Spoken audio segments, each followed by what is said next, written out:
You note, Lurie's opting not to carry any of the Marvel powers right now. Dezinho going to clean up right away on that instant knock. They're going to be able to confirm onto both of them. 2 elims going over, and we'll see what they opt to carry with them now as shockwaves are available, plenty of slurp fish, and as well as a Silver Surfer board. So expect them to build out with whatever excess mats they have there, and then be ready to just fight in this 4th zone. Is that a choice from Lurie's? I gotta wonder if he's not deciding to rock with the Marvel powers, but more on that later, as Felix and Freda are having an ultimate gatekeeping opportunity here on the north side of the safe zone at Coral Castle. Gonna do a nice chase down here, and that person is just trying to fight for this match lives. Quavery unable to utilize any kind of mobility. I mean, he did have the Silver Surfer, but he did use it to vault over the waterfall. So when it's being stuck on the cooldown, it's something we got to talk about as well. Managing cooldowns, which is a new layer into, let's just, you know what? I just love Fortnite. They're like, you know, we know our game has a lot of actions per minute. Let's just add some more. Let's just make things a little bit more interesting and add a new wrinkle to the dance. And it's really interesting to see how they're able to incorporate it as we see now. Unibeam coming out, Silver Surfer board trying to be used to rotate towards this outside as the other Marvel powers are going to end up knocking Freddy down. And now Felix probably regretting leaving those chug splashes back in the zone as he's going to rely pretty much solely on his shield health here with only 28 green HP or white HP. Those are the tags that end up coming out there. You can see that, the green bar on the bottom. See Orb and Demon Jetsku. Great position on the side to be able to rain down shots here. Instead, going to opt Silver Surfer board directly on top of him. Good 54 shield tag right away. Already sitting on 5 eliminations as well. We can expect to see some decent aggression over the course of these kind of early games. And then the players with the higher points will begin to be matched out. We'll probably see a little bit of denser lobbies. But right now, with the 4th zone revealed, Sancho, everyone's just trying to rotate in and get their territory on the edge.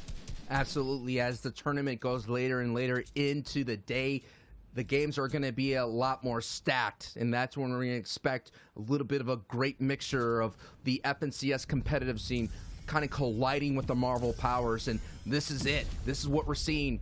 Unibeams going all the way across layers. I can't imagine what's going to be like when the fight for height, when it gets into those chaotic end games, and how you would think a double tarp made out of metal is going to be safe, but not so fast. A Unibeam could disintegrate all of it in one blast, and that's going to be interesting to see how it goes down. But now we're just seeing a great mixture of traditional play and a lot of mistakes happening, people leaving up their edits, and I think sometimes it could be overwhelming and a little bit scary to hear Unibeam going off, and now you have Thor's Mjolnir coming in, and that's a nice disappearing act with that use of the Silver Surfer board. And oh my goodness, I like what I'm seeing here from Sniping a Custo.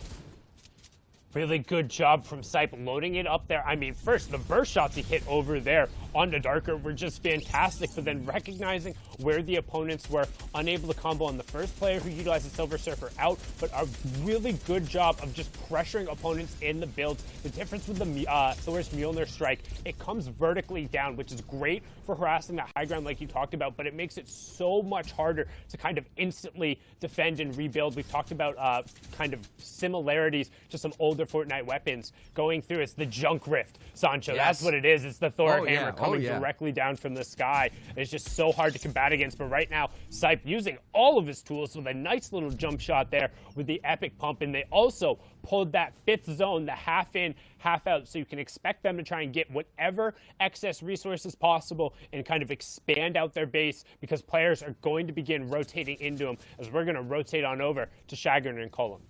And this is exactly pulled half in and half out. The 5th zone is going to be half in the safe zone, half into the storm. And now you're seeing, for the first time, if you're watching, you know, a lot of Marvel fans out there, maybe the first time watching Marvel Fortnite competitive here.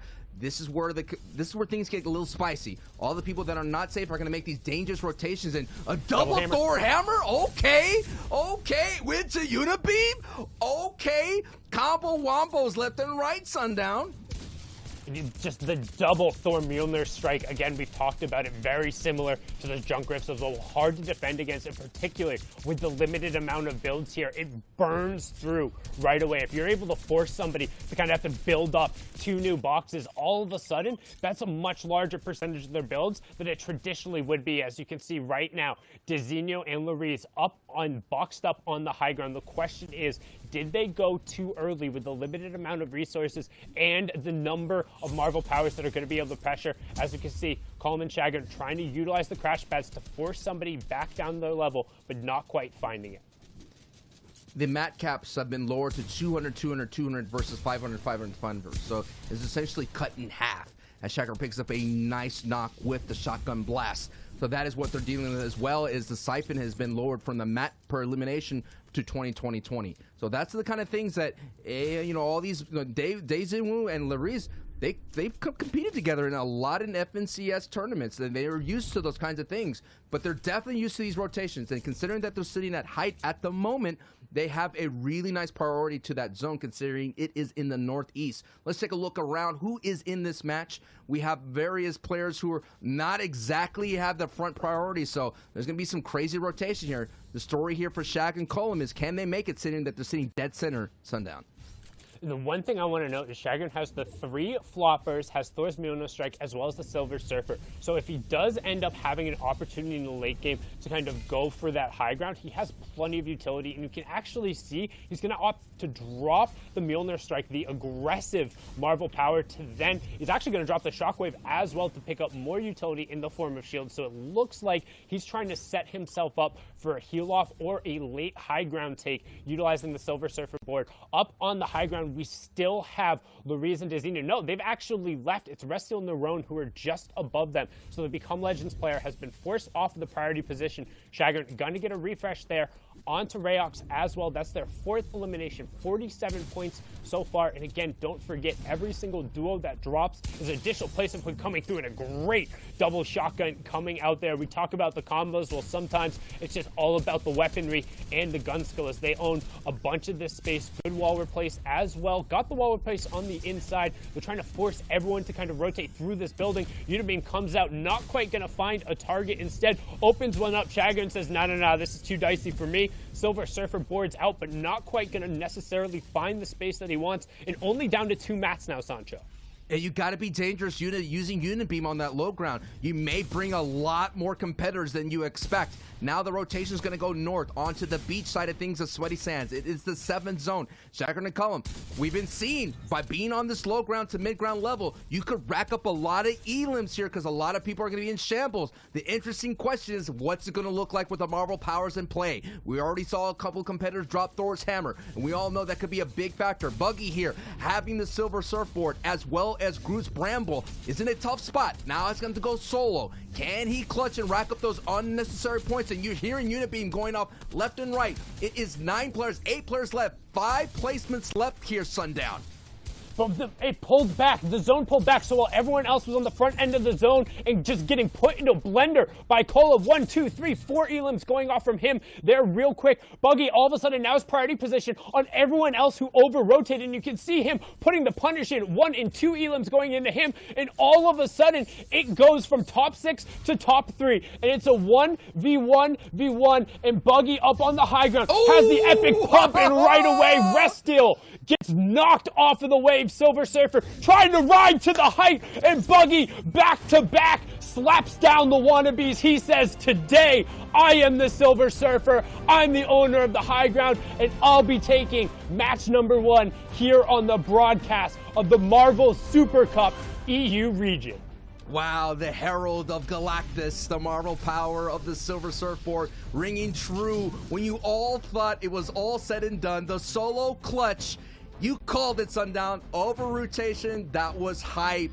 And the big time SWAT. Man, Zeke, what do you think, man? Marvel powers colliding with the Fortnite universe.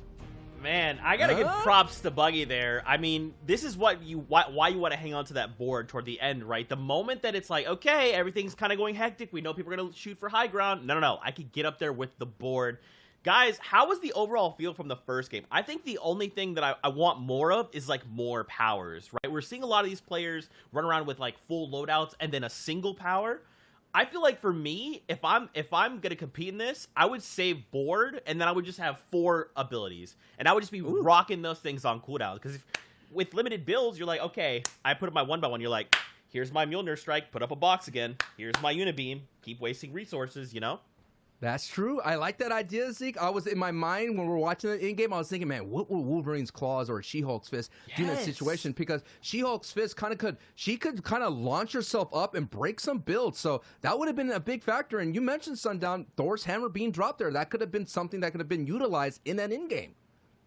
I think probably the biggest factor is you still miss out on the one-shot potential that is that epic and legendary pump in the close quarters. And most importantly, a lot of these players aren't necessarily as comfortable with the closer range abilities, and you have a kind of a smaller room for error in this mode as compared to the Marvel Knockout, where you had kind of that bolstered HP and shield pool. You had a 100% more shields and health, so it's a little bit riskier to close the gap. However, I anticipate once we get later on, we're going to see kind of more of those niche uses both at the beginning fights, because they are really, really, really strong.